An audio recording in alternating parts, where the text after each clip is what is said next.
مولاي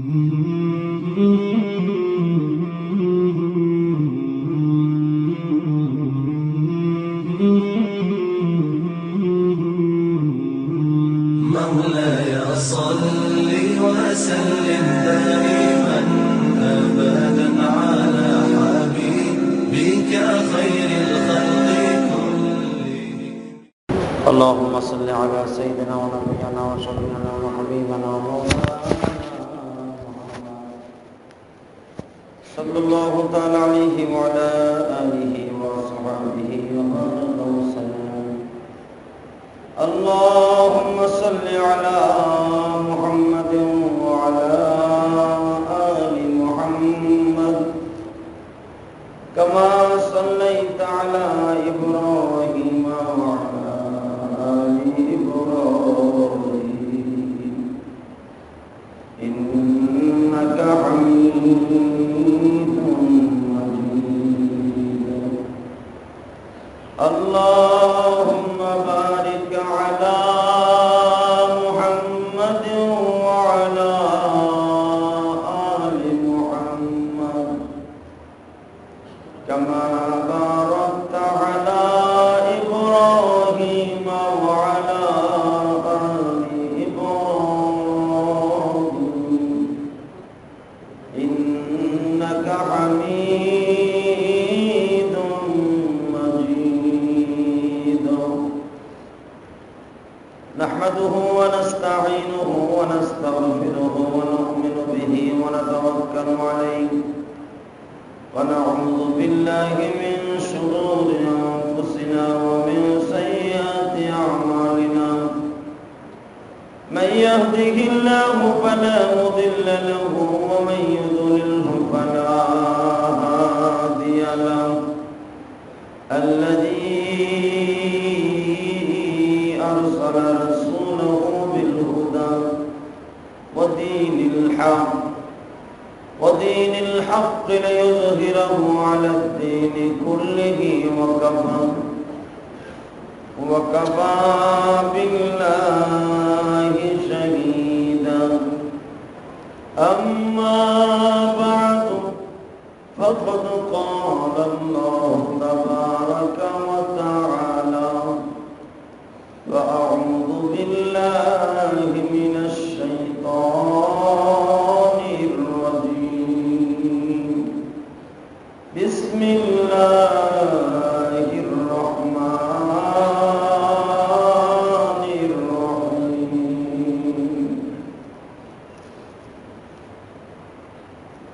وإذ يرفع إبراهيم القواعد من البيت وإسماعيل ربنا تقبل منا إنك أنت السميع العليم. وقال الله تبارك وتعالى إن الله وملائكته يصلون على النبي يا أيها الذين آمنوا صلوا عليه وسلموا تسليما. لا إله إلا الله لا إله إلا الله لا إله إلا الله لا إله إلا الله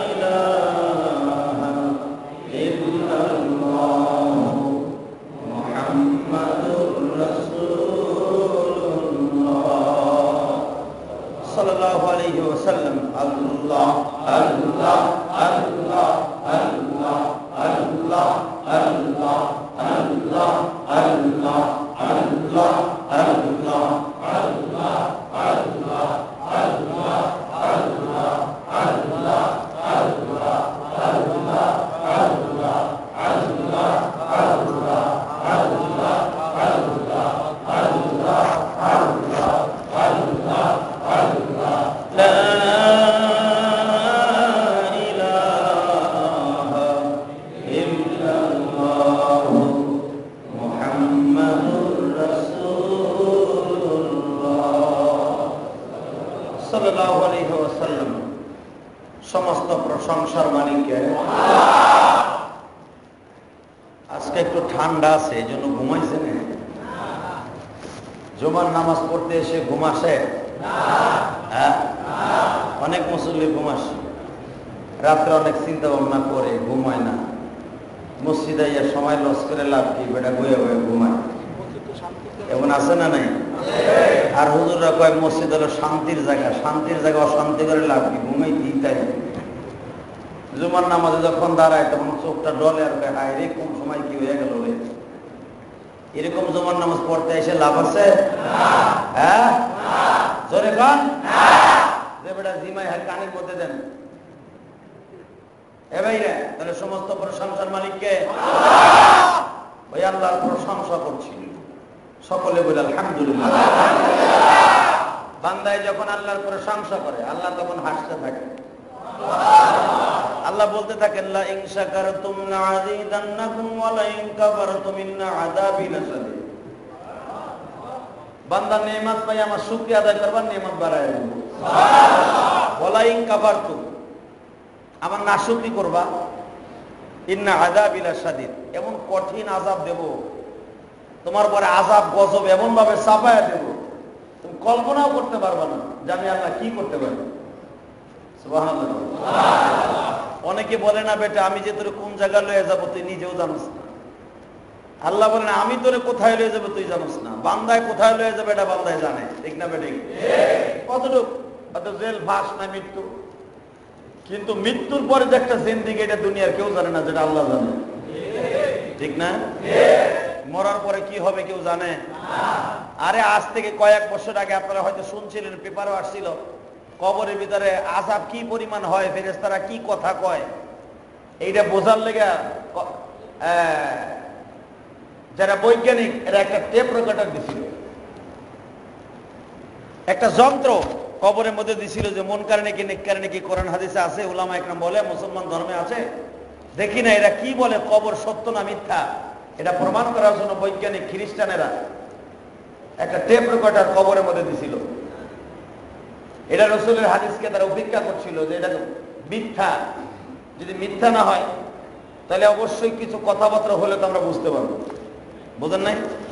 খ্রিস্টানদের ধর্ম মরার পরে কোনো কিছু নাই,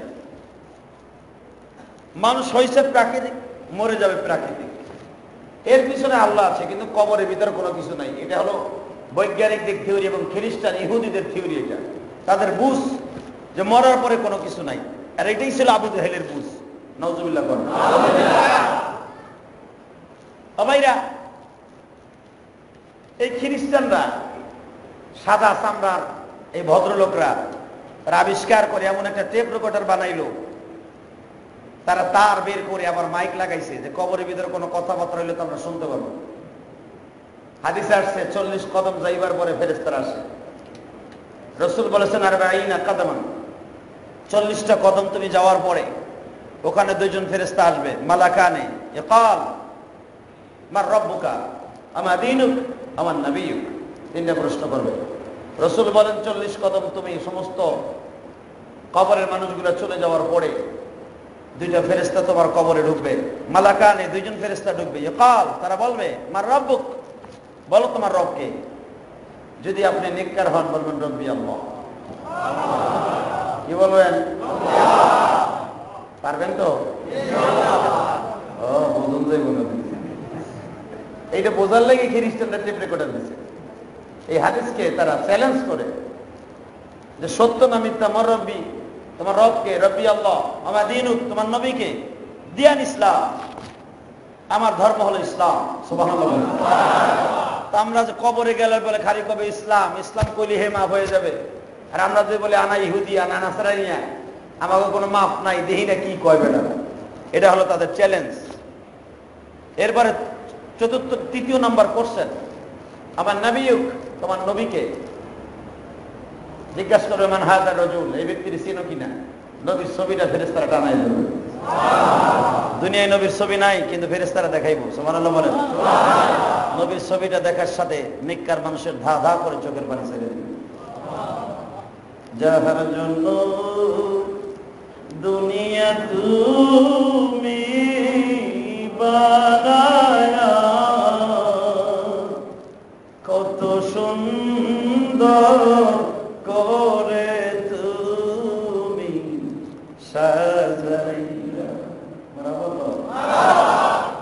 হ্যাঁ, ইমাম গাজালি বলেন, যাহার জন্য দুনিয়া তুমি বানায়া, কত সুন্দর করে তুমি।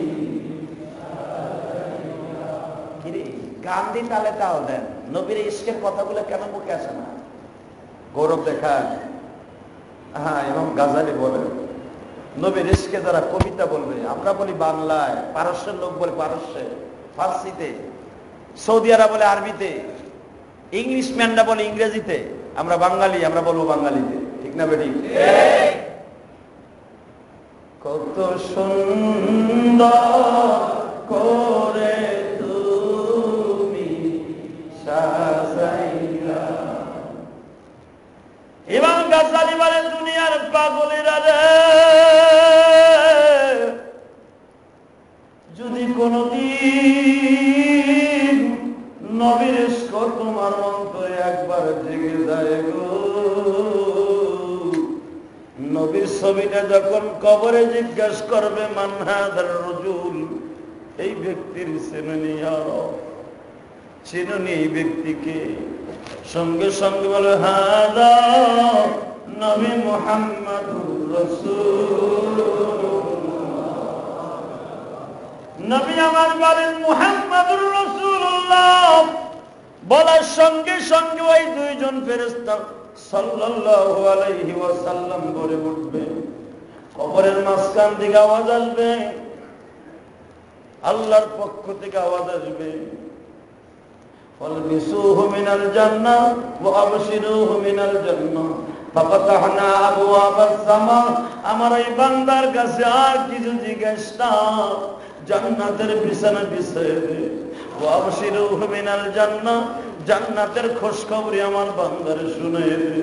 ফাফাতাহনা আবওয়াবাস সামা, জান্নাতের প্রত্যেকটা দরজা বান্দার জন্য খুইলা দে। এ বন্ধুরা, এই শব্দটা যখন বলবে আবশিরুহু মিনাল জান্নাহ, কত যে আনন্দ লাগবে আমি আজকে আপনাদের বুঝাইতে পারবো না। এই জন্যই তো নবী বলেছে, যারা হজ করতে আসবা, মান যারা কবরি ওয়াজাবাত লাহু শাফাআতি, হজটা কমপ্লিট করে অথবা আগে অথবা পরে আমার রওজাটা একবার ঘুরিয়ে যায়।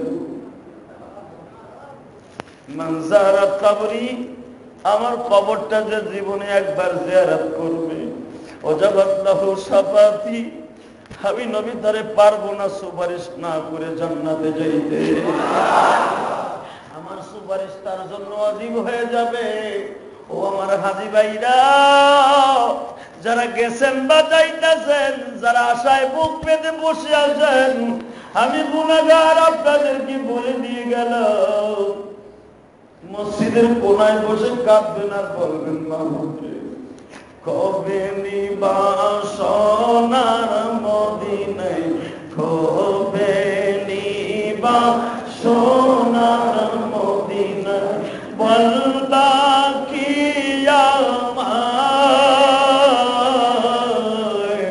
তোমার নবীকে জীবনের একবার স্বপ্নে যে দেখা, তোমার নবীকে জীবনে একবার স্বপ্নে দেখা। মারহাবা। এ দোস্ত, ইমাম গাজ্জালী বলেন, এই সুর দিয়া যদি কোনো বান্দা নিজের ইশকের কথাগুলো আমার আল্লাহকে জানায়, বেশি দেরি হবে না, আল্লাহ তার হজ কবুল কইরা নিব। অতি তাড়াতাড়ি তার হজ আল্লাহ মঞ্জুর করার তৌফিক দান করুন।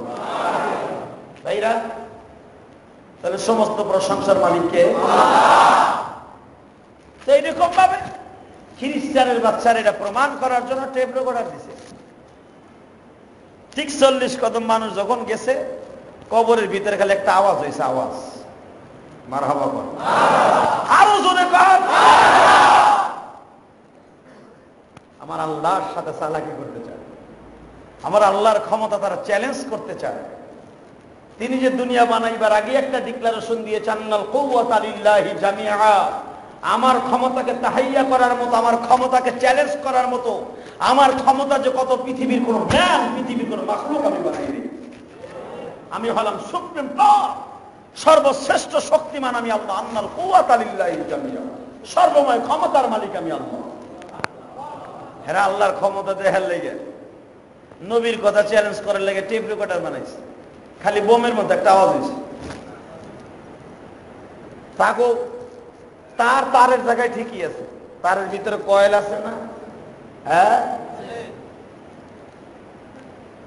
খালি একটা আওয়াজ হয়েছে 40 কদম মানুষ যাওয়ার পরে। আওয়াজটা হওয়ার পরে তারা তার দেহে, তারের কয়েল, উপরে প্লাস্টিক ঠিক আছে, ভিতরের কয়েল পানির মতো গইলা, জাররা পরিমাণ কোনো কয়েল নাই। আরো জোরে কইলেন না? এটা আমার মৌখিক আলোচনা নয়, এটা পেপারে এসেছে। তারের যে কয়েল, এই কয়েলের জাররা পরিমাণ কয়েল তারের মধ্যে নাই, শুধু প্লাস্টিকটা উপরে আছে। কবর খনন করে তারা টেপ রেকর্ডার বলল, উপরে প্লাস্টিক ঠিকই আছে, ভিতরে কোনো কল কাবজা জাররা পরিমাণ নাই। সবকিছু কর্ণওয়ালাকে। তখন খ্রিস্টানদের জবান থেকে উচ্চারিত হয়েছিল, শত শত বছর আগে যেরকম ইহুদিরা চ্যালেঞ্জ করছিল কোরআন সত্য না, এটা মানুষ রচিত, এই খ্রিস্টানদের জবান থেকে যেরকম আল্লাহ প্রমাণ করে দিয়েছিল, হাযা লাইসা কালামুল বাশার, এটা মানুষ রচিত নয়, এটা একমাত্র আল্লাহর প্রদত্ত। বাল হুয়া কুরআনুন মাজিদুন ফি লাওহিল মাহফুজ, মুহাম্মদ যে বলে এটা লাওহে মাহফুজ থেকে আছে, এটা সত্য। খ্রিস্টানরা সঙ্গে সঙ্গে বলল যে আজ থেকে আমরা প্রমাণ করলাম, খোদাই প্রদত্ত যে জিনিসটা, এটার উপরে কেউ হাত দিলে আল্লাহ সাথে সাথে রেজাল্ট পেয়ে যাবে। আমরা বিশ্বাস করি কবরের মধ্যে সব কিছু আছে। যেই বৈজ্ঞানিক এটা করেছিল, তারা সাথে সাথে কালেমা পড়ে মুসলমান হয়ে গেল। যে আল্লাহ পারে উপরের প্যাকেট ঠিক রাখতে, ভিতরে কল কবজাকে সব পানির মতো গালায় দিতে, তারের প্লাস্টিক ঠিক আছে, ভিতরের কয়েল জ্বলে যদি পানি হয়ে যেতে পারে, আল্লাহ সব করতে পারে। ভিতরের উপরের কভার ঠিক আছে, ভিতরে কয়েল নাই, তাহলে উপরের মাটি ঠিকই থাকে, ভিতরে যে কয়েল মানুষের বডিকে জ্বালায়া পোড়ায়া কয়লা বানাই দিতে পারে, আজ থেকে বিশ্বাস করবো। পরার মালিককে হ্যাঁ, তার মানে প্লাস্টিকের কয়েল ঠিক থাকে, প্লাস্টিকের কভারটা ঠিক থাকে, ভিতরের কয়েল যেটা পিতলে আগুন জ্বলে না, পিতল আপনি আগুনে দিয়ে দেখবেন সহজে পড়ে না, গলে না। তামা সহজে গলতে চায় না, প্লাস্টিক সাথে সাথে গলে যায়। সেইটা যদি গলে যেতে পারে, উপরে প্লাস্টিক কিছু হয় না, তাহলে মাটির উপর দিয়ে কিছু হোক বা না হোক, ভিতরে যে কয়েল যেরকম জ্বলে পানির মতো নিষ্পেষণ হয়ে যায়, ঠিক মানুষের বডিটাও আল্লাহ এক পাজরের হাড় আর এক পাজরে ঢুকাই দিয়া মানুষটাকে জ্বালাইয়া পোড়াইয়া কবরের মধ্যে শেষ করতে পারে। এটা আজ থেকে আমরা বিশ্বাস করে নিলাম। জমিনের মালিক কে? আছে তো? আল্লাহ কবুল করুক, আমিন কোন। সর্বময় ক্ষমতার মালিক বিশ্বাস হয় না? হয় হয়। যারাই আল্লাহর সাথে লড়ছে ওরাই মরছে, ঠিক না বেঠে? দুনিয়া যারাই আল্লাহর সাথে লড়ছে, নবীদের সাথে লড়ছে, ওরাই মরছে। আর অপমৃত্যু, শিয়াল, কুত্তা, শ্রীগণ, পৃথিবীতে সবচাইতে নিকৃষ্টতম জানোয়ারের চাইতে, প্রাণীর চাইতে ঘৃণিত অবস্থা ওদের মৃত্যু হয়েছে। তার ভিতরে পৃথিবীর ডিক্টাচার, স্বৈরাচার, জালিম, যাকে আল্লাহ শেষ করে দিয়েছে, তার নাম নমরুদ। কি? হ্যাঁ, আপনারা জানেন না নমরুদের অবস্থা? নমরুদ বিশাল বড় দেহের মালিক ছিল, নমরুদের নাকটা ছিল আপনার আমার হাতের পেরে এক হাতের মতো লম্বা। নমরুদের গালটা আপনার আমার 5 কেজি চাউল তার গালের মধ্যে দিয়ে এমনি যাইত। যেরকম দেখবেন ওই যে ধান ভাঙ্গে না গ্রাম অঞ্চলে ধান ভাঙ্গে দেখছেন, ধানটা ঢেলে দেয়, ওইটারে কি বলে, হলার বলেনি, হলার। নমরুদের গালের মধ্যে 5 কেজি চাউল ঢাললে হ্যাঁ আলা জিবলার নিচে চলে যেত। কত বড় গাল আসছিল বেঈমান, তাই চিন্তা করে দেখেন। আল্লাহ সুবহানাহু ওয়া তাআলা এমন ভাবে দুনিয়ার থেকে শেষ করেছে। এই জন্য আল্লাহ কোরআনে প্রমাণ করে দিয়েছে, আমার সাথে যারাই লড়বে তারাই মরবে। ঠিক না? বিশ্বাস করেন? জ্বলন্ত প্রমাণ। বেঈমান বলল হাররিকু হাররিকু, ধর ইব্রাহিমকে, আলিহাতানা, ধর, ও আমাদের সাথে বেঈমানি করেছে, ইব্রাহিমকে ধর, পরে ধরে আগুনের মধ্যে ফেল। আল্লাহ বলে দিল কলু সালামা সালামা, তোরা যতই ইব্রাহিমকে আগুনে ফেলবি আমি আগুনকে শান্তিময় করে দিব। আরো জোরে কর ইব্রাহিম রে আসলিম ক্বালা আসলামতু লিরাব্বিল আলামিন, ও তোমার আগুনে ফেলবে, তুমি আমার কাছে সারেন্ডার করো। ইব্রাহিম আলাইহিস সালাম আগুনে পড়ার আগে আল্লাহর কাছে 2 হাত তুলে বললেন, আল্লাহ, দুনিয়ার সবচাইতে আমার চাইতে সস্তা মানুষ আর কে আছে, আমার চাইতে ঘৃণিত মানুষ আর কে আছে, যে আমি মরে যাই আমার মা দুঃখিনী পর্যন্ত চায়। আমার মাও বলতেছে তুই শেষ হয়ে যা, বাবাই বলতেছে শেষ হয়ে যা, আল্লাহ তুমি বলতেছো আসলিম, ইব্রাহিম সারেন্ডার কর। আসলাম তু, আমি সারেন্ডার করলাম লিরাব্বিল আলামিন, সমগ্র জগৎ পৃথিবীর মালিকের কাছে আমি সারেন্ডার করলাম। দেখবেন হিন্দুরা সারেন্ডার করে এইভাবে, এই যে দেখবেন কাঠ করে দাঁড়ায়, যে হাতটা এইভাবে করে, এটা ব্রিটিশের। মুসলমান কিন্তু এইভাবে দাঁড়ানো জায়েজ নেই। ভালো করে বোঝেন, ব্রিটিশের আইন এখনো আমাদের বাংলার জমিনে চালু আছে। এটা হলো পূজা আর এটা হলো মুনাজাত। মারহাবা বল। এভাবে কারো মানুষের সামনে দাঁড়ানো জায়েজ নাই, আরাম। আল্লাহ সুবহানাহু ওয়া তাআলা ইব্রাহিমকে শিখিয়ে দিলেন আসলিম, সারেন্ডার করো। ইব্রাহিম বললেন আসলামতু লিরাব্বিল আলামিন। যেরকম আমার নবী আল্লাহর কাছে সারেন্ডার করছে বদরের প্রান্তরে, নবীকে বলছে আল্লাহ পাক কোরআন শরীফ বলতেছে, ও নবী আপনি আমার কাছে সারেন্ডার করেন, আপনার উম্মতকে আমার সামনে পেশ করেন। আমার নবী বললেন, আল্লাহ আমার উম্মতকে তো তোমার সামনে আগেই পেশ করছে, আমি 313 জন লই আইছি, আমার কোনো অস্ত্র নাই, বস্ত্র নাই, কিচ্ছু নাই, আমি সারেন্ডার করছি। নবী এভাবে সারেন্ডার করছে। আল্লাহ আমি সারেন্ডার করলাম, আমার উম্মতের অপরাধ দেখে তুমি আযাব গজব চাপায় দিও। আল্লাহ সঙ্গে সঙ্গে বললেন, চিন্তা করেন না গো নবী, যুদ্ধের মাঠে নামবে তারা, যুদ্ধ করবো আমি আল্লাহ। কে বলেছে? আল্লাহ। কি বলে শুনুন আল্লাহ কোরআনে, ইস্তাস্তাগীথুনা রাব্বাকুম ফাস্তাজাবা লাকুম আন্নী মুবিদ্দুকুম বিআলফিন মিনাল মালাইকাতি মুরদিফিন।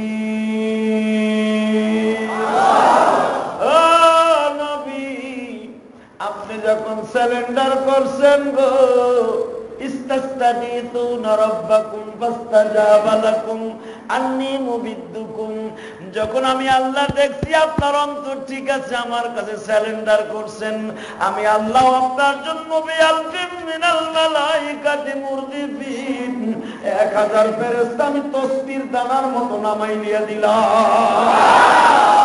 আলফিন মিনাল মালাইকাতি মুরদিফিন, আলফিন মানে 1000, মালাইকাত মানে ফেরেশতা, 1000 ফেরেশতা আমি জমিনে এখনই নামাই দিলাম। আল্লাহর কাছে সারেন্ডার করলে যখনই যে করবে সাথে সাথে আল্লাহ কবুল করবে। ঠিক না বেঠে? তার জ্বলন্ত প্রমাণ, ইব্রাহিম হাত তুললেন, সারেন্ডার হয়ে গেল। ইব্রাহিম এখন ঘুরতাছে সড়ক, দেখেন না আমাদের মেলার মধ্যে নিয়ে আরে ঠেলায় যায়, বেশিরভাগ মুসলমানের পোলা দেখবেন, হিন্দু মেলা জমে মুসলমানদের দিয়া। এই মুসলমানের পোলা বেড়া, মুসলমান তোর ভিতরে কি খ্রিস্টানের রক্ত? হিন্দুদের মেলায় তোকে কে বলেছে যেতে? চরক গাছে ওই কে উঠতে বলেছে তোমার সন্তানকে? খোদার কসম, কোন মুসলমানের পোলা যদি চরক গাছে তার সন্তানকে উঠায়, কিয়ামতের মাঠে নমরুদ ওইগুলো ডাকবে আর কবে, আল্লাহ আমি এতই খারাপ হইলে আমার চরকে তোমার মুসলমান উঠছে কেন? জানেন নমরুদ কি কইব কিয়ামতের মাঠে? আমি এতই খারাপ, পৃথিবীতে সর্বপ্রথম চরক গাছ আবিষ্কার করছি আমি, চক্রি আমি আবিষ্কার করছি পৃথিবীতে। আমি যদি এতই খারাপ হই তাহলে তোমার মুসলমান কিয়ামত পর্যন্ত এটা চালু রাখছে কে? নবীর যুগেও চরক গাছ ছিল, এই জন্য নবী বারবার সাহাবীদেরকে বলতেন, ও সাহাবীরা, আপনারা যেখানে চরক গাছের অনুষ্ঠান করবে ওইখানে আপনারা কখনো ভুলেও যাবেন না। হুজুর বারবার বলতেন যেখানে মেলার ভিতরে যে চরক গাছ ঝুলানো হয়, রাসূলের যুগেও করতো এটা, খবরদার সাহাবীরা আপনারা ওখান দিয়ে যাবেন না, ওইখানে বাতাস শরীরে লাগাবেন না। বুঝেন আমার নবী কত ঘৃণা করতেন এটা। আর আজকে আমাকে মুসলমানের বলার এটা পোলার উঠে বাবা উঠো, পোলায় ঘুরে টিন টিন টিন টিন করে ঘুরে, ঠিক না বে ঠিক? হারাম জিনিস তো মজা লাগবেই। যারা মদ খোর, জুয়া খোর, আপনি যদি হাজারকে বলেন প্রতি ওয়াক্ত ধরে বিরিয়ানি খাওয়াবো, কাচ্চি বিরিয়ানি, মদ খাইস না, তবে বিরিয়ানি দেশ বানা দেশ, মদ ছাড়া বাঁচবো না। মাগরিবের পরেই আমার চোখে মুখে মদ ছাড়া কিছু দেখি না, ঠিক না বে ঠিক? এই দোস্ত, যারা জুয়া খোর আর বিবির কাবুরটা বেশি, এমনকি বিবিরে বন্ধক রেখে জুয়া খেলে, এটা মাসে না নাই? তাহলে বোঝা গেল এটা তার কাছে টেস্ট লাগে। আমার নবী বলেন, খবরদার তোমরা এই কাজটা করো না। আল্লাহু আকবার বলেন। ভাইরা চরক গাছ ঘুরতেছে, আল্লাহর খলিল ঘুরতেছে। আমার আল্লাহ বললেন, জিবরাইল রে, আমার ইব্রাহিম। নমরুদ বলতেছে, হারিকু ইব্রাহিম রে দৌড়। আমি আল্লাহ বললাম, জিবরাইল রে, তুই আমার ইব্রাহিম রে দৌড়। যখন ইব্রাহিম নিচের দিকে তাকায় দেখে বাবা মা তার রশি ধরে টানতেছে, ইব্রাহিম যখন আগুনের মধ্যে পড়ে গেল, ইব্রাহিম পিছনের দিকে তাকায় দেখে ইব্রাহিমের মা এখন হাত উঁচা করে বলে, ও যারে আমি 10 মাস 10 দিন পেটে রাখলাম, আমার সন্তানের সাথে আমার আগুনের মধ্যে ফেলে দাও। ভাইজান রে, আমার দিকে তাকান, এর দ্বারা বোঝা যায় মা যে কত দরদি, জানে শুধু অন্তর্যামী। ওই অন্তর্যামী ছাড়া কেউ জানে না গো বাবা। ইব্রাহিম তো আগুনের মধ্যে ধাউ ধাউ করে জ্বলতেছে, আসলে ইব্রাহিম পড়ে না বাবা, বেঈমান দেখতেছে ইব্রাহিমের চারপাশে আগুন দাউ দাউ করে জ্বলে। আল্লাহ বলেন, আগুন রে, ক্বালু সালামা, আমার ইব্রাহিমের জন্য শান্তিদায়ক হইয়া যা।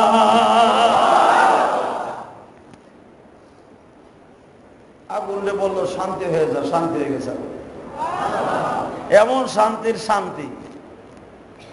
আল্লাহ বলেন, ক্বালু সালাম, সালাম, একবারে শান্তিদায়ক হয়ে যাবে।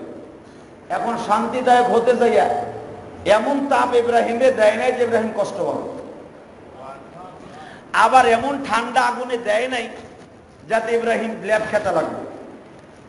আল্লাহ বললেন, আগুন যে আমার ইব্রাহিমের জন্য শান্তিদায়ক হয়ে যায়, না ঠান্ডা না গরম।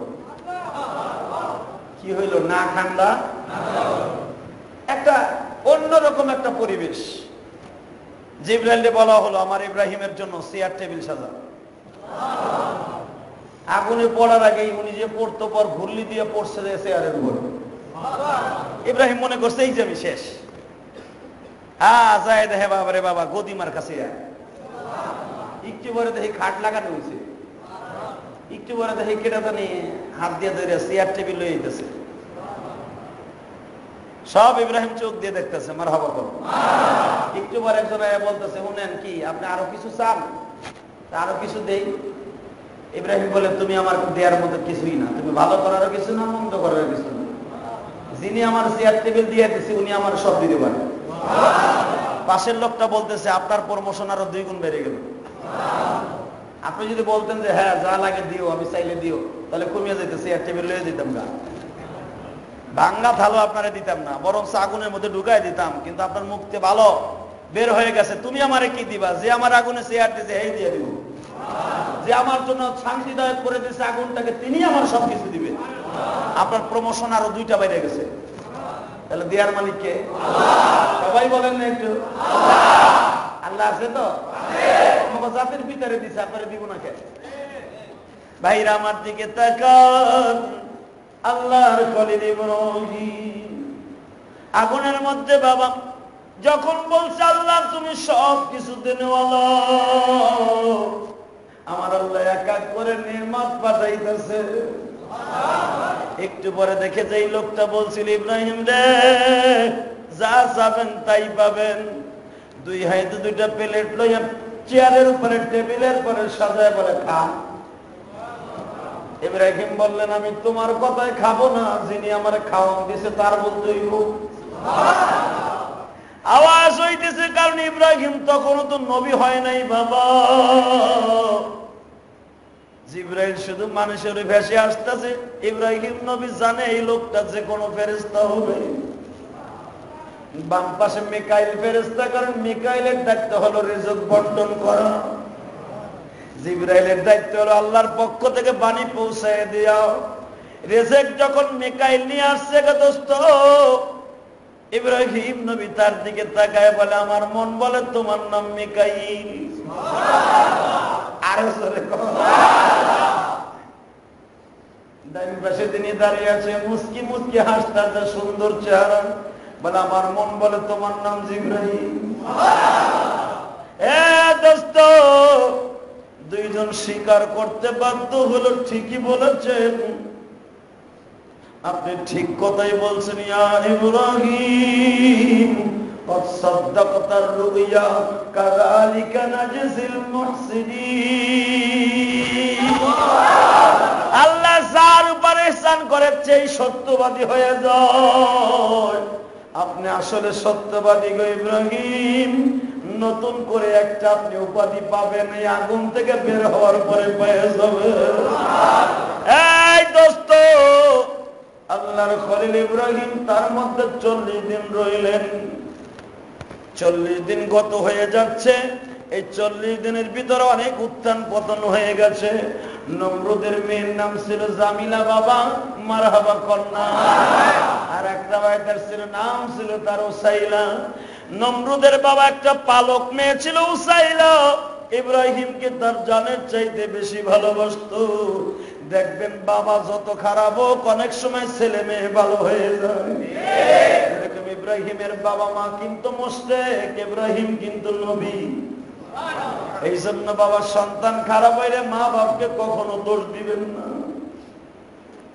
আমার নবীর মা বাবা জন্মের সময় মুশরিক ছিল, পরবর্তীতে হয়তো কবর থেকে উঠাইও মদিনায় যাইবার পরে তাদেরকে আল্লাহ মুসলমান বানাইছে। লূত নবীর বিবি ছিল বাবা বেঈমান, মুসা নবীর মা বাবা ছিল বেঈমান গো বাবা। ভালো করে বোঝার চেষ্টা করেন, পৃথিবীতে অধিকাংশ নবীর মা বাবা দেখা গেছে বাবা বেঈমান অবস্থায় মারা গেছে। হ্যাঁ ভাইজান, এই জন্য সন্তানকে তুমি কখনো মা বাবার সাথে মিলাইবা না। সবকিছু কর্নেওয়ালা আল্লাহ, ভালো করে বুঝো। নমরুদের পালক মেয়ে, কেউ কেউ বলেন নমরুদের আসল মেয়ে। ও ভাইরা, নমরুদ যখন মেয়েটাকে নিয়ে রাজপ্রাসাদের ছাদের উপরে বসাও, পাহাড় কেটে বেঈমান বিল্ডিং বানিয়েছে। পৃথিবীর অত্যাধুনিক বিল্ডিং জীবনে প্রথম নমরুদ আবিষ্কার করে। নমরুদের আগে এইভাবে এই কোয়ালিটিতে পৃথিবীর কোন মানুষ এইভাবে বিল্ডিং বানাইতে পারে নাই। হাজার হাজার শ্রমিক খাটাইয়া পাহাড় গুলাকে কেটে কেটে বাবার শয়তান রাজপ্রাসাদ বানিয়েছিল। পাহাড় গুলারে কেটে কেটে খোদা বানাইছিল, লাত উজ্জা বড় বড় মূর্তির নাম খোদা দিয়েছিল। এই বেঈমান বিল্ডিং এর ছাদে বসে ইব্রাহিমের দৃশ্য দেখে হাসতেছে। হঠাৎ করে ওসাইলা ঘরের মধ্যে যে দরজা কপাট লাগাইয়া দেখে, জানালা কাপড় সরায় দেখে ইব্রাহিম আগুনের মধ্যে বসে আঙ্গুর ফল খাইতেছে। আপনাদের মেয়ে ওসাইলা এই দৃশ্য দেখে বাবা ঘরের মধ্যে চিৎকার দিয়ে জানালা দরজা ভেঙে বলে বাবা এখনো সময় আছে গো বাবা, ইব্রাহিমকে তুমি আগুনের থেকে বের করে আনো। তোমার চক্ষু যদি ঠিক থাকে বাবা তাকায় দেখো, তুমি নিজে খোদা দাবি করো, তুমি নিজে আগুন জ্বালায় দিছো ইব্রাহিমকে জ্বালায়া পোড়ায়া শেষ করে দেওয়ার জন্য।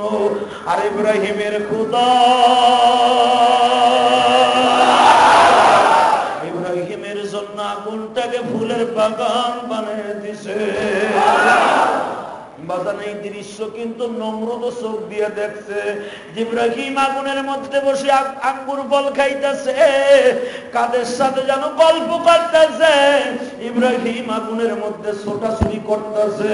নমরুদের মায়ে দেখা বাবা এমন জোরে দৌড় মারছে, বাবা আমি মানুষকে নিয়ে ছাদে উঠবো, এত আগুন জ্বালাইলা যে আগুনের তাপে উপর দিয়া পাখি উড়ে গেলে গলিয়া পানির মতো হইয়া যায়। এত হলো আগুনের তেজ।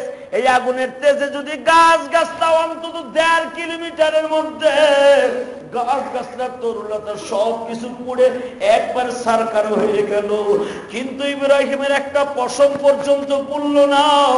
এমন দামি তুমি আগুন লাগাইলা, এমন দামি দামি পাথর দিয়ে আগুনকে জ্বালাইলা, এমন দামি দামি কাষ্ঠ দিয়ে আগুন জ্বালাইলা। ও বাবা, গাছের পাতা পর্যন্ত পুড়ে শেষ হয়ে গেল। উপর দিয়ে পাখি উঠলে মোমের মতো গলে গেল, কিন্তু ইব্রাহিমের দেখে একটা পশম পড়তেছে না। বাবা এখনো তোমার রিকোয়েস্ট করছি তাড়াতাড়ি ইব্রাহিমকে নিয়ে আসো। নমরুদ মনে মনে ভাবতো মেয়েকে বাসায় রাখলে আমার রাজনীতি ঠিক থাকবো না। ভাইজান রে, ক্ষমতার জন্য মানুষ নিজের মেয়েকেও চিনে না, ঠিক না বেঠিক? আত্মীয় স্বজন কেউ চিনে না। এই রাজনীতি শিখাইছে নমরুদ।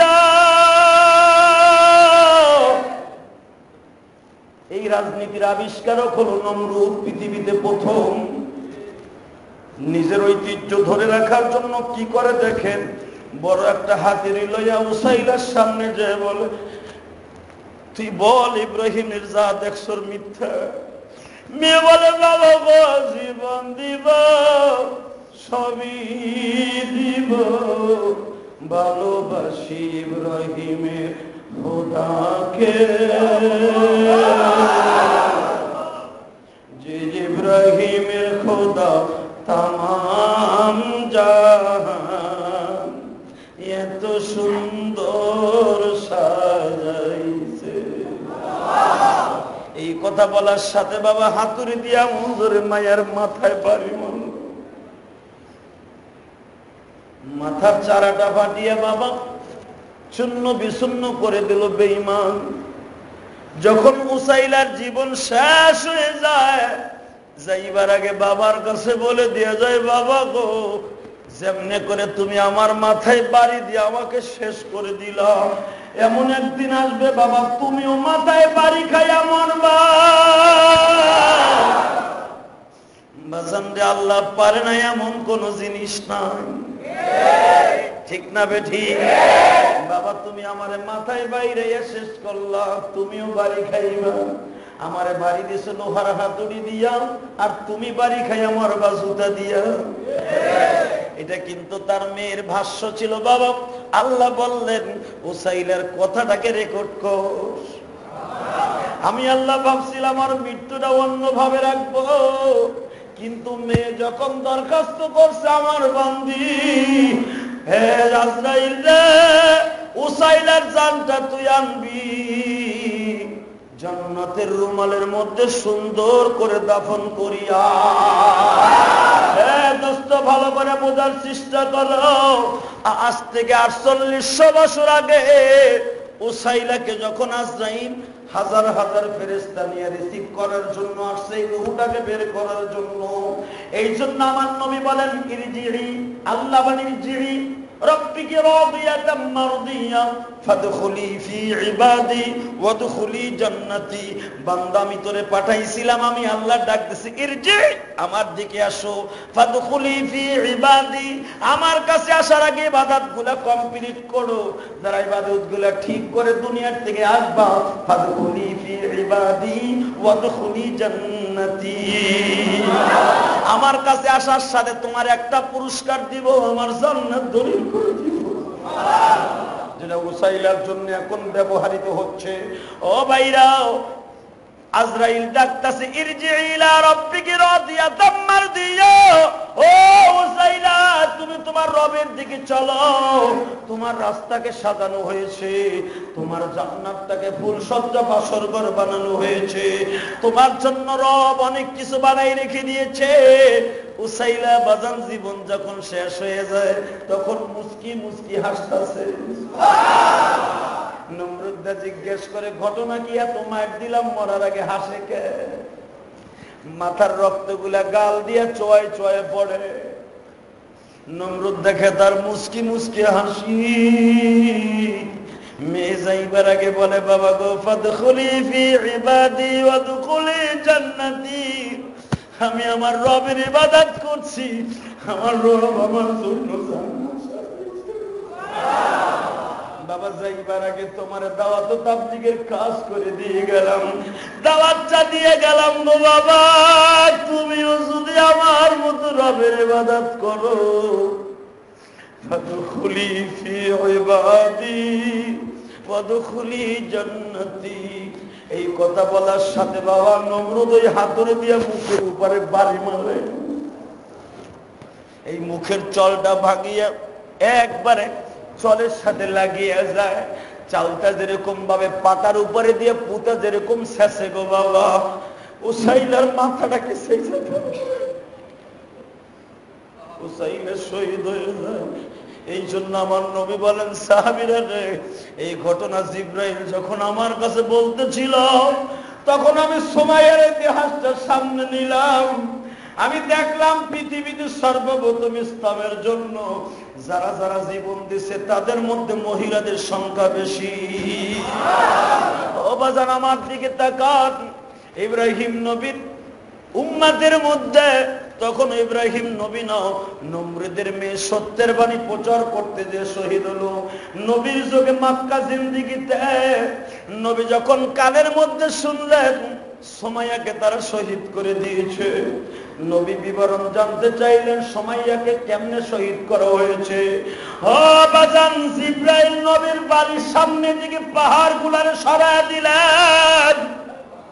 ও হাদিস আব্বাজান, জাবালে ওমর থেকে যদি আপনি কিছুক্ষণ সামনে যান, বাদশা ফাহাদ বিন আব্দুল আজিজ এই 1 নাম্বার গেটের থেকে বাম দিকে নজর করবেন, যেই জায়গায় সুমাইয়াকে শহীদ করা হয়েছিল এই জায়গাটা তো এখনো ঘেরাও করে রেখে দিয়েছে বাবা। হয়তো এখন নতুন দৈনন্দিন নতুন নতুন কিছু আবিষ্কার হচ্ছে, মানুষ সংকলন হয় না বিদায়। কিন্তু আমি গুনাহগার 2004 সালে যখন জীবনের প্রথম হজে গেলাম, আমি বহু জায়গায় বাবা যাই কাঁদছি, তার ভিতরে বেশি কাঁদছি এই জায়গাটা। 2004 সালে তো আর মক্কা এরকম ছিল না, মক্কার কিছু নিদর্শন রাখা হয়েছিল। সুমাইয়াকে যেখানে শহীদ করছে এইখানে 8 কান পিলার আমি চোখ দিয়ে দেখছি। বাবা ছোট্ট ছোট্ট 8টা পিলার রেখে দিছে। যুবক রে, তোমাদের মতো যুবক সুমাইয়ার সামনে দাঁড়িয়ে আছে। সুমাইয়ার নিজের সন্তান, গর্ভের সন্তানকে ওখানে বেঁধে রাখছে, সুমাইয়ার স্বামীকে ওই খুঁটিতে বেঁধে রাখছে, সন্তানের সামনে মারে পুরো উলঙ্গ করে ফেলছে। আবু জাহিল্লা বলে, যদি সন্তানের সামনে মারি উলঙ্গ দেখে সন্তান কালেমা ছেড়ে দিবে, অথবা সুমাইয়া নিজে কালেমা ছেড়ে দিবে। হ্যাঁ দোস্ত আমার, আপনি আসার ছিল সুমাইয়ার সন্তান।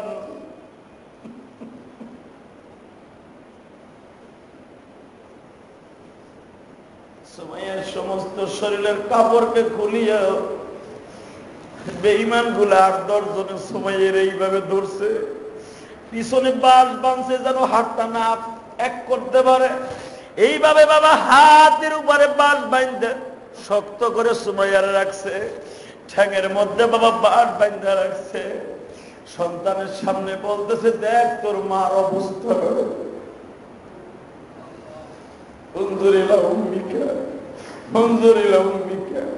তোর মায়ের দিকে তাকায় দেখ, তোর পরিস্থিতি এইরকম হবে। তখন সুমাইয়ার সন্তান চিৎকার মেরে বলে, জমিনের মালিক রে, তুমি কি আমার মায়ের দৃশ্যটা আমার দয়ার নবীরে দেখাইতে পারো না?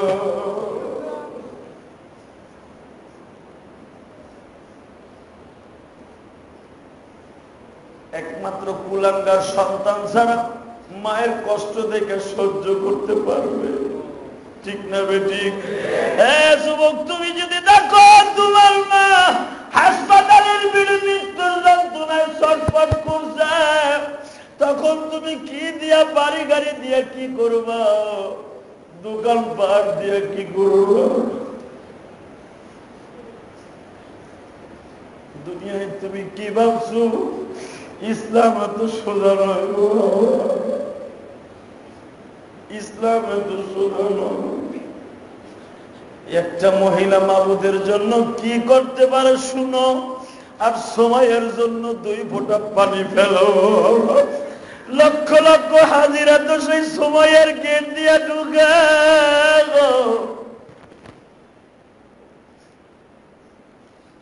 সেই সময়ের জায়গাগুলোতে এখনো আছে, হাজিরাতে নিষ্পাপ হয়ে যায়। কেন হয়ে যায় বাবা? যাদের আল্লাহর টাকা পয়সা দিছি দেরি কইরো না বাজার। সময়কে যেখানে শহীদ করছে ওই জায়গাটা দেখে আইসো, ওই জায়গাটায় নামাজ পড়ে আইসো। সময়ের রক্তে এখনো কথা বলে। সন্তানের সামনে যখন মাকে দেখতেছে উলঙ্গ, সঙ্গে সঙ্গে সময়ের সন্তান আবার প্রিয়াচার চিৎকার মেরে বলে, জমিনের মালিক রে, কিয়ামতের মাঠে তো সব মহিলা পুরুষ উলঙ্গ হয়ে উঠবে। আমি তোমার কাছে কিছু চাই না, আমার মাকে তুমি উলঙ্গ করে উঠে না। ভাইজান, হাদিসে আসছে সময়ে কি আল্লাহ উলঙ্গ করে উঠাবে না?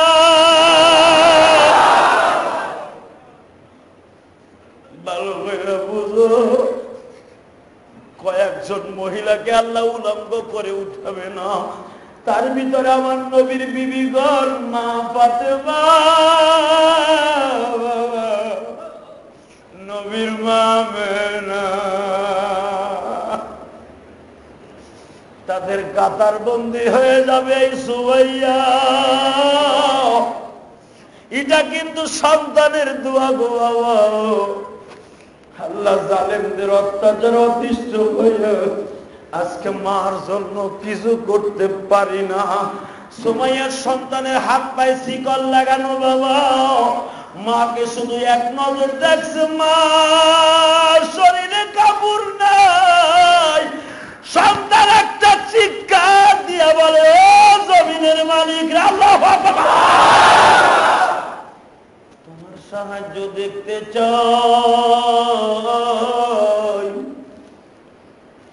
চোখটা বন্ধ করে বাবা দাঁড়িয়েছে, সঙ্গে সঙ্গে আল্লাহর বান্দা দেখে নবী আমার ডেকে ডেকে বলে, তুই কাঁদিস না, তোর মায়ের রূহ নেয়ার জন্য লক্ষ লক্ষ ফেরেশতারা রেডি হয়ে গেছে। তখন সুমাইয়ার সন্তান চোখ খুলে মুস্কি মুস্কি হাসতে, মা গো তুই যাগো, মা যা,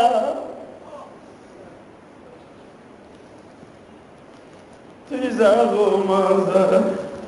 বাজারে আজকেও তাফসীরে দেখলাম সুমাইয়া তখন জীবনের শেষ কথা, হ্যাঁ মাবুদ রে, মক্কায় আমার ক্ষমতা নাই, আমার স্বামীও গোলাম, আমিও বান্দি।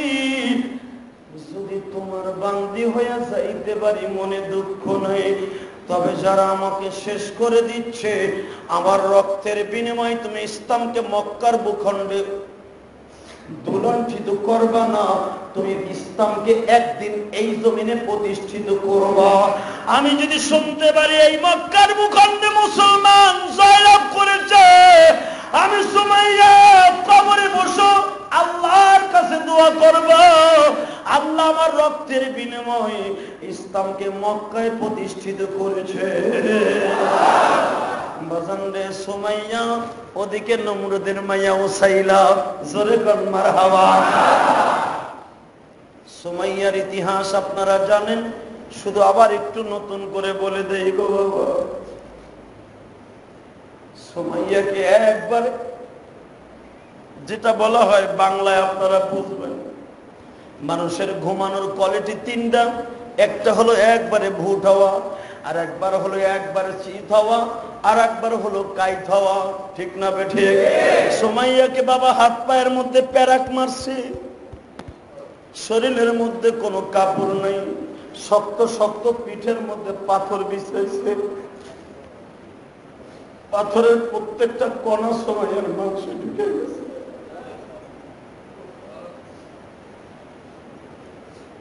সুমাইয়ার সামনে বাবা শুয়ারের গোশত গুলো আনা হলো, সুমাইয়ার গালের সামনে দিয়ে বলে, বল এটা হালাল। সুমাইয়া বলে, আমার জীবন থাকতে বলবো না শুয়ারের মাংস।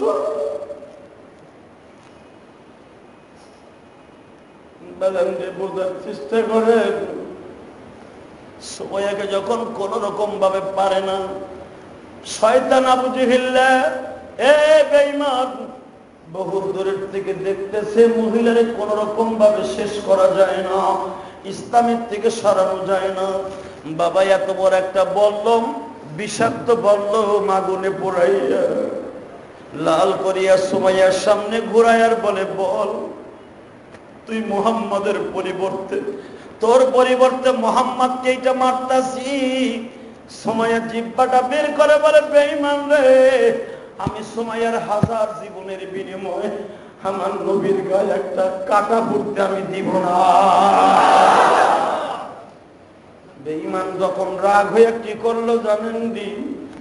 এত বড় লম্বা একটা বললাম, যে স্থান দিয়ে পৃথিবীর সব নবী দুনিয়া আছে, যে স্থান দিয়ে আবু জেহেল পর্যন্ত দুনিয়ার মুখ দেখছে, পৃথিবীর সর্বশ্রেষ্ঠ স্থান গো, যে স্থান দিয়ে দুনিয়ার সব নবী দুনিয়ায় আসছে, তুমি আর আমি আসছি গো বাবা। বেঈমান ওই বললাম তামা সুমাইয়া সেই লজ্জা স্থানে যখন প্রবেশ করায় দেয়, আমার নবীর কাছে যখন এই সংবাদ জিবরাইল বলে, গো বাবা, নবী মা খাদিজার বাড়ির দিকে লাফ দেয়, ও জমিনের মালিক রে, আমি তোমার বিচার দেখতে চাই গো, আমি তোমার বিচার দেখতে চাই।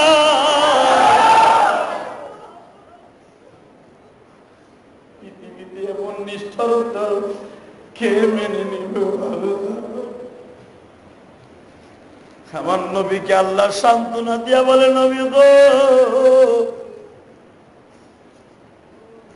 আপনি নমরুদের মেয়ে উসাইলার দিকে তাকান না, তার বাবা তাকে উলঙ্গ করে হাতুড়ি দিয়ে পিটাইয়া পিটাইয়া শেষ করছে, শুধু নিজের ক্ষমতার লাগিয়া। নবী তখন চুপ হয়ে গেছে, গো বাবা, এটা যদি নিজের বাবাই করতে পারে, বেঈমান কেন করতে পারবে না? ও আমার ভাইরা, আমি আপনাদের সকলের কাছে দাবি রেখে যাই, যখন মুসলমানের ঘরে জন্ম নিছেন, ইসলামকে জীবনের চাইতে বেশি ভালোবাসবে। রাজি আছেন না নাই?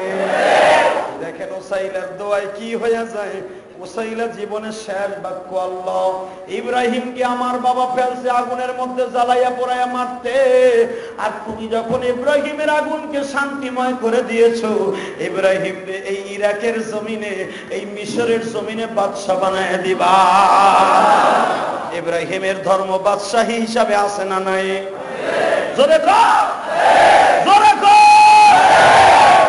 সারা পৃথিবীতে বাজান রে, আল্লাহ মুসলমানদেরকে বেশি ভালোবাসে। যেই মুসলমানের নাম ইব্রাহিম রাখছে, হুয়া সাম্মাকুমুল মুসলিমিন, আমি নাম রাখলাম মুসলমান। এই মুসলমানকে টার্গেট করে আল্লাহ কোরআনে কি বলেন? ইন্না, আল্লাহ কোরআনে বলেন, আল্লাহ কোরআন শরীফের ভিতরে বলেন সবচেয়ে আমি আল্লাহর কাছে মনোনীত ধর্ম হলো ইসলাম ধর্ম। ভাইরা আমি আপনাদের সকলের কাছে বলতে চাই, আল্লাহ যদি বলে ইসলাম ধর্ম আমার কাছে দামি ধর্ম, আমার কাছে চয়েসকৃত ধর্ম, আমার কাছে সবচেয়ে দামি ধর্ম, আমি আপনাদের কাছে বলে দিয়ে যাই মুসলমানের ঘরে জন্ম নিয়ে আল্লাহর প্রশংসা করি। বলেন তো দেখি আলহামদুলিল্লাহ। জাতির পিতা গণিত থেকে বের হয়ে বললেন আল্লাহ তুমি আমারে কি পুরস্কার দিবা? আল্লাহ আজ থেকে দিয়া দিল ইব্রাহিম খলিলুল্লাহ। আল্লাহর খেলা এই জগতে কে বুঝিবে, আল্লাহর খেলা হচ্ছে বাজান নবী ওলিতে। মারহাবা কর। তাহলে ইব্রাহিম আলাইহিস সালাম নামাজ পড়ে নাই? হ্যাঁ, হালাল রুজি কামাই করে নাই? আপনারা কি করবেন? নামাজ পড়বেন তো? হালাল রুজি করবেন তো? হালাল রুজি করতে হলে কি সুদ ঘুষ এগুলো দিয়ে করতে হবে? সুদের টাকা দিয়ে ব্যবসা করবা? হ্যাঁ, ঘুষের টাকা দিয়ে পকেট বাড়ি করবা? ইব্রাহিম আলাইহিস সালাম করছে? কোন নবীরা করছে? হালাল ভাবে যে ব্যবসা করবে তারা নবীদের সাথে জান্নাতে যাবে। ইব্রাহিম নবীর সাথে জান্নাতে যাবে। আল্লাহ কবুল করুক, জোরে বলেন আমিন। এই ভাইরা যার যার স্থানে বসে সুন্নাত করবেন, তার আগে আমি একটা মিনিট রাহেন রাহেন। ওরে বাবা রে বাবা, খালি সাইরে দেওয়ার সাথে দৌড় মারছে বেড়ায়, মনে হয় আগুন লেগে গেছে গা। এ ভাইরা আমি আপনাদের কাছে দাবি রাখছিলাম, আলহামদুলিল্লাহ আল্লাহ শুকরিয়া আদায় করেন। এই যে রাস্তার উপরে ভাইরা পারি না, আসলে আপনারা দেখতেছেন আল্লাহর এক বান্দা ওয়াদা করছিলেন 50,000 টাকায় কাজের জন্য দিবে, উনি 50,000 টাকা দিয়ে দিছে। আপনাদের কাছে আমি দাবি রাখছিলাম, আপনারা এই কয়দিন দেখলাম কেডা কি দিবেন দেখি না, আপনার নিজের ইচ্ছায় দেন কিনা। এই ছেলেটা যেরকম ভাবে নিজের ইচ্ছায় 50,000 টাকা দিয়েছে, ভাবছিলাম এমন কোন আল্লাহর বান্দা দিব, কেউ দিলেন না।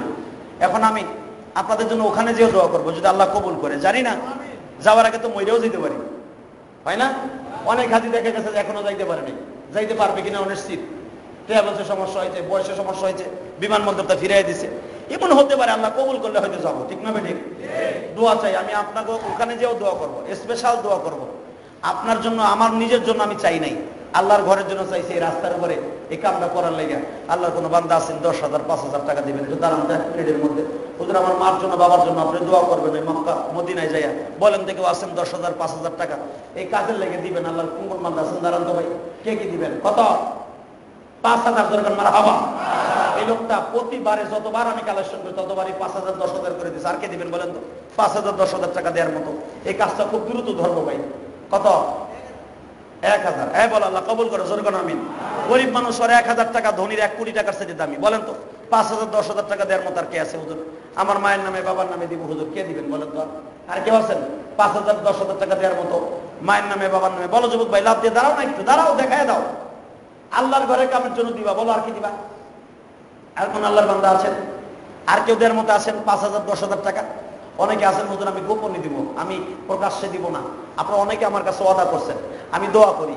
ভাইরা অন্তত কাজটা খুব দ্রুত ধরবো। আমার ভাইদের বৃষ্টিতে কষ্ট হয়, এই যে পানি হয়ে গেছে, ভাইরা কত কষ্ট করে নামাজ পড়ে। আমি আপনাদের কাছে দাবি রাখি, কাজের ভিতরে আপনি শরীক থাকেন, অন্তত 1 বস্তা সিমেন্ট দিয়া 500 টাকা 1,000 টাকা দিয়ে আপনি শরীক থাকেন। আল্লাহ কবুল করুক, সবাই বলেন আমিন। আমার তৌফিক বিল্লাহ, সারিকা সুন্নাত করে না, নিজের জায়গায় দাঁড়ায়।